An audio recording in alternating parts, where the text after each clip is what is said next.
సంగారెడ్డి జిల్లా పటాన్చెరు మండలం లక్ధారం గ్రామంలో 1.25 కోట్ల రూపాయల సిఎస్ఆర్ నిధులతో నిర్మించిన గ్రామ పంచాయతీ నూతన భవనాన్ని ఎమ్మెల్యే గూడెం మహిపాల్ రెడ్డి ప్రారంభించారు. ఈ సందర్భంగా ఆయన మాట్లాడుతూ దాదాపు 3 కోట్ల 49 లక్షల రూపాయల వ్యయంతో పలు అభివృద్ధి పనులను ప్రారంభించామని తెలిపారు. 7 కోట్ల రూపాయల వ్యయంతో త్వరలోనే పలు అభివృద్ధి పనులకు శంకుస్థాపన చేయనున్నట్లు ఎమ్మెల్యే వెల్లడించారు.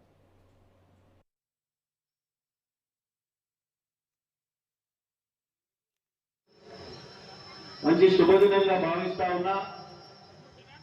మహాత్మా గాంధీ విగ్రహాన్ని గిట పంచాయతీ ఆవరణంలో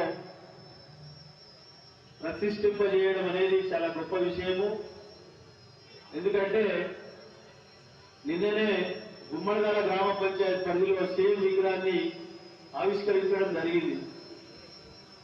ఈరోజు 200 సంవత్సరాలు బ్రిటిష్ పాలకులు పరిపాలన చేసి మనల్ని బానిస బతుకులుగా వాళ్ళు ఏమి పారేసిన రోజులలో అప్పుడున్న పరిస్థితులను బట్టి మహాత్మా గాంధీ నడుము బిగించి 200 సంవత్సరాలు బ్రిటిష్ పాలకులు తరిమి కొట్టి స్వాతంత్రం తీసుకొచ్చిన మన 17 సంవత్సరాలు పూర్తి చేసుకున్న సందర్భంగా మన తెలంగాణ ప్రభుత్వము వజ్రోత్సవాల సంబరాలు 10 రోజులు జరిగింది.